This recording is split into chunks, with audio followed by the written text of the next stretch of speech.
मैं बेटी हूँ, बोझ नहीं। ये कहानी एक लक्ष्मी नाम की लड़की की है। यह सब मैं इसलिए कह रही हूँ क्योंकि ऐसा मैं फील करती हूँ। एक लड़की थी, जब उसका जन्म होने वाला था तब उसके दादा दादी और घर के रिश्तेदार जश्न की तैयारी कर रहे थे क्योंकि उन्हें लगता था कि लड़का होगा। पर ऐसा नहीं था, लड़की हुई। जब लोगों ने उसे देखा और जिस नाम से उसे पुकारा वो था कुलक्ष्मी। अब शुगनी नाम सुनने में अजीब लग रहा है ना, लेकिन वो लड़की मुस्कुरा रही थी अपना नया नाम सुनकर। सोच रही थी कि किसी जश्न में आ गई हूँ मैं, लेकिन लोग मुझे छू भी नहीं रहे। ऐसा लगता है मानो मुझे कोई बीमारी थी। जो जश्न मना रहे थे वो भी चले गए। मुझे लोग मारना चाहते थे, सोच रहे थे लड़की हूँ और बदनामी के सिवा दे भी कह सकती हूँ। केवल एक इंसान जो मेरा पूरा साथ दे रहा था वो थी मेरी माँ, जिसने मुझे दुनिया की नज़रों से बहुत दूर भेज दिया। दुनिया की नज़रों में तो मैं मर चुकी थी, लेकिन मैं तो अनाथालय में थी। मेरा भरा पूरा परिवार था, लेकिन फिर भी मैं अनाथालय में थी। कितनी अजीब है ना बात। ऐसा कोई दिन नहीं जाता था जब मेरी माँ मुझसे मिलने ना आती हो और मुझे दूध ना पिलाती हो। मेरी पूरी देख रेख करती थी मेरी माँ, और परिवार वालों से झूठ बोलती थी कि मैं अपनी सहेली से मिलने जा रही हूँ। हर रोज़ माँ नए बहाने बनाती। एक दिन मुझे तेज़ बुखार हो गया और उस दिन माँ पूरे दिन मेरे साथ रही और मुझे सुलाकर ही वापस घर गई। पापा ने पूछा कि इतनी देर कैसे हो गई, तो वो बोली कि मेरी सहेली की तबीयत खराब थी और मैं उसकी मदद कर रही थी। पापा ने गुस्से में उस दिन मम्मी को पिटाई भी की थी। माँ दर्द सह रही थी, लेकिन फिर भी मुझे छिपा रही थी। उसे लगता था कि मैं तो बच्चा हूँ, मैं क्या समझूंगी, लेकिन ऐसा नहीं था।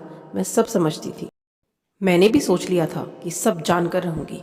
मैं मैडम के पास गई और बहुत रिक्वेस्ट करने पर उन्होंने मुझे सब कुछ बता दिया। यह सब सुनकर मुझे बहुत गुस्सा आया। मैंने तभी सोच लिया कि कुछ अलग करके दिखाना है। कुछ बड़ी हुई तो मैंने बॉक्सिंग क्लास ज्वाइन कर ली। जब 18 साल की हुई तो मुझे स्टेट चैम्पियन का खिताब मिला। 2 महीने बाद मेरा नेशनल मैच था। जब मीडिया मेरा इंटरव्यू लेने आई तो मेरी माँ का फ़ोन आया और वो बेचारी बोली कि बेटी, अपने कृपया परिवार की बुराई मत करना। मुझे तो हंसी आ रही थी कि मेरी माँ आज भी अपने परिवार को बचा रही थी। मैंने इंटरव्यू दिया और पूरी जनता ने टीवी पर वो इंटरव्यू सुना। शाम को माँ ने बताया कि टीवी देखते हुए पापा बोल रहे थे कि वाह क्या लड़की है, कितना नाम रोशन कर रही है अपने माता पिता और परिवार का। वो लोग तो मुझे छोड़कर चले गए थे यह कहकर कि मैं कुलक्ष्मी हूँ।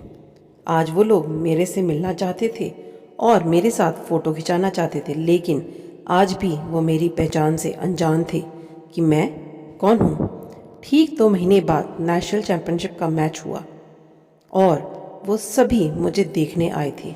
बहुत सारे लोग मैच देखने आए थे और सभी बोल रहे थे यू कैन डू इट, लेकिन मेरी नज़रों उस भीड़ में अपने परिवार को तलाश रही थी।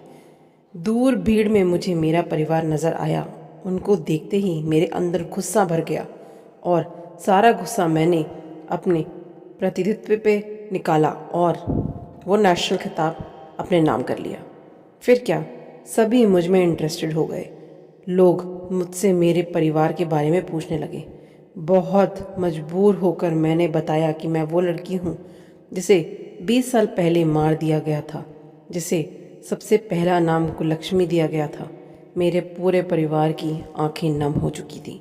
तभी दूर भीड़ में से भागकर कोई मेरे पास आया, मुझे बेटी कहकर पुकारा। ये सब मानो मेरे लिए कोई सपने जैसा था। जो बचपन का प्यार मैंने खो दिया था वो अचानक ही मुझे मिल गया और उसने मुझे गले लगाकर सभी से कहा, यह मेरी बेटी है जिसने मुझे पिता बनने का हक दिलाया। सभी लोग मेरे से माफ़ी मांग रहे थे। यह कहानी थी मुझ कुलक्ष्मी की, जिसने मुझे अपने घर की लक्ष्मी बनाया, और मेरी माँ इस कहानी की सबसे महत्वपूर्ण पात्र थी।